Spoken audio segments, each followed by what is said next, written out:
where should we go? Do you reckon it's... Big thing here. Does anyone know what this is? Yeah? A guitar. Does anyone know what type of guitar this is? It'd be really impressive if you can get this, yeah? Acoustic, yeah, that's very close. The proper name for this is a classical guitar. Acoustic guitars, there's a slight difference. They have 6 metal strings. This one here has got 3 bass ones and then 3 nylon ones here. And the second instrument you're going to hear is this one here. Does anyone know what this is? Yeah?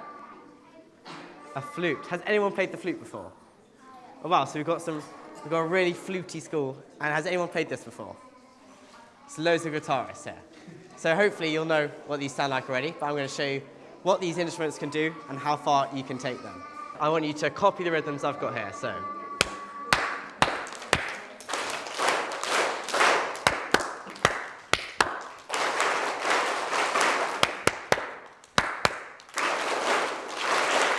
So when you pluck the string, you send a little sort of a squiggly vibration, so a little squiggle down the string, which moves it. And when things move, they make a little sound. So the more I move it, the louder it is. If I move it a little, it's not as loud.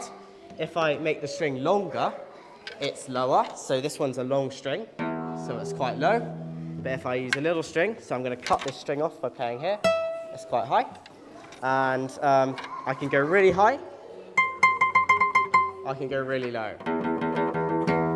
Can anyone tell me any of the names of the strings? This piece is called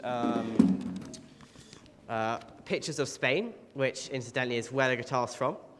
And I'm going to ask you to listen out for some quiet bits and some loud bits. And now I'm going to ask you to listen out for some slow bits and some fast bits. And if you hear a fast bit, I want you to raise your hands. If you hear a slow bit, keep your hands quiet.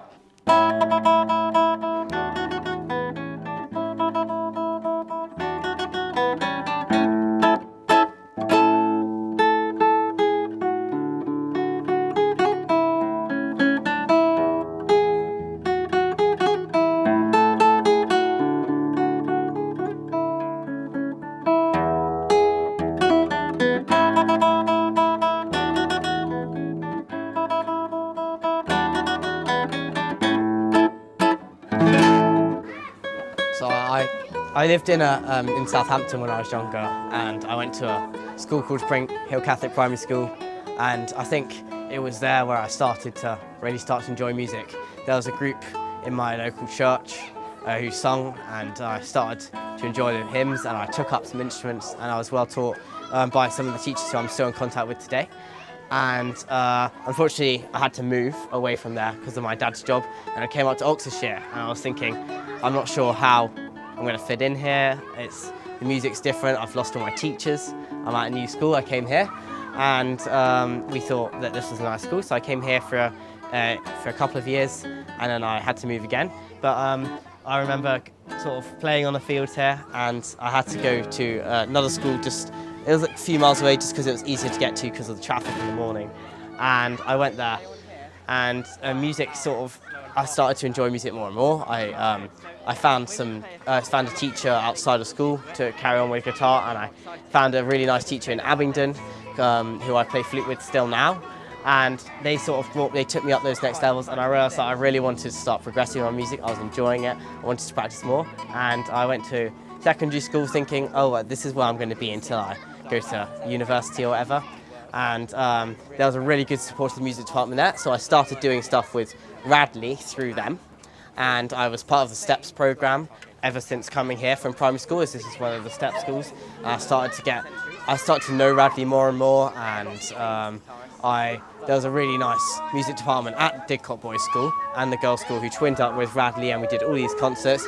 I went on tour to Germany, and by then I'd thought, oh, maybe I should do a music scholarship at Radley, given that I sort of had a little bit of experience and I'd been offered a place because of the Radley Steps programme. And I took my music scholarship, and I was lucky enough to get given an exhibition, and so now I'm here and I'm doing as much as I can to give back music to what I've been given, and now I'm taking my music to a new level with Miss Glasson and the music department.